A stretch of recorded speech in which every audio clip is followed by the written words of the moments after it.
चीन की वो जो बलून मिस्ट्री है वो TV9 भारतवर्ष सैकड़ों फीट या कहें 1000 फीट ऊपर से डिकोड कर रहा है आसमान में, ठीक उसी बलून में, उसी तरह के, नॉट वही बलून लेकिन उसी तरह के बलून में जो आपको हम बताने के लिए लाए हैं कि एक बलून क्या क्या कर सकता है।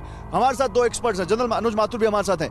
जनरल साहब, मेरे व्यूअर्स को ये बताइए कि एक बलून से किस तरह की जासूसी की जा सकती है और अब what exactly China is trying to do, क्या करना चाहता है? गौरव, आप देखिए, एक बलून से हर उस प्रकार की इंफॉर्मेशन हासिल की जा सकती है जिसको इंफॉर्मेशन को आप एक हाइट से नीचे की तरफ देना चाहते हैं। आप उससे डिफेंस इंफॉर्मेशन निकाल सकते हैं, आप उससे वेदर की इंफॉर्मेशन निकाल सकते हैं, उससे एग्रीकल्चरली इंपॉर्टेंट इंफॉर्मेशन निकाल सकते हैं। तो ये तमाम किस्म की इंफॉर्मेशन निकाली जा सकती है। ये सब निर्भर करता है कि किस प्रकार के गैजेट्स आपने उसमें लगाए हैं, किस प्रकार के कैमरास और किस प्रकार के सेंसर।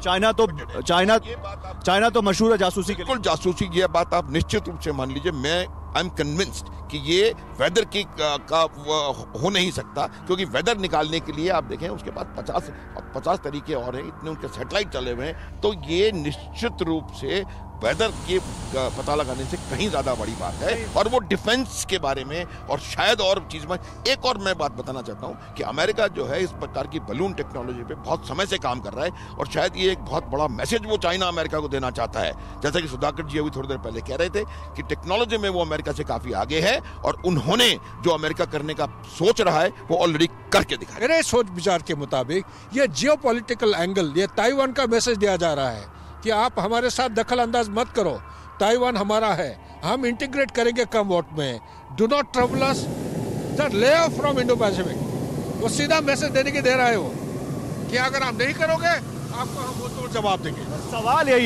सवाल यही है कि इस एक बलून की वजह से चीन और अमेरिका के रिश्तों में बहुत ज्यादा तनाव आ गया है। हम अपने एक्सपर्ट से तो बात कर ही रहे हैं, हम उनसे लगातार पूछ रहे हैं इस बलून मिस्ट्री के बारे में, लेकिन कुछ है जो आपको अभी बताना रह गया है। आपको ये रिपोर्ट दिखाते हैं। ये सफेद गुब्बारा कई दिनों से अमेरिकी एयर स्पेस में मंडरा रहा था।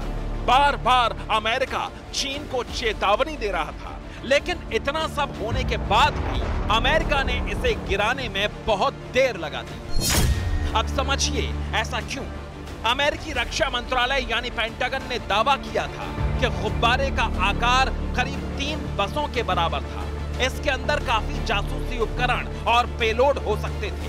इसे तुरंत मार गिराने पर गुब्बारे का मलबा अमेरिकी शहरों पर गिर सकता था, इसलिए इसे सुरक्षित जगह तक उड़ने का इंतजार किया गया। और जब ये आबादी वाली जगह से बाहर निकल गया तो F-22 फाइटर जेट से दक्षिण कैरोलिना के तट पर इसे मार गिराया गया।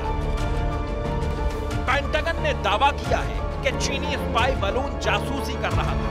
चीनी बैलून को गिराने के लिए AIM-9X साइडबाइंडर मिसाइल का इस्तेमाल किया गया। AIM-9X साइडबाइंडर मिसाइल में लगे कैमरे और सेंसर से गुब्बारे को गिराने के ऑपरेशन पर पूरी नजर रखी गई। इस मिसाइल से एक चीनी बैलून को मार गिराने का खर्च 3,12,50,000 रुपए के करीब आया है।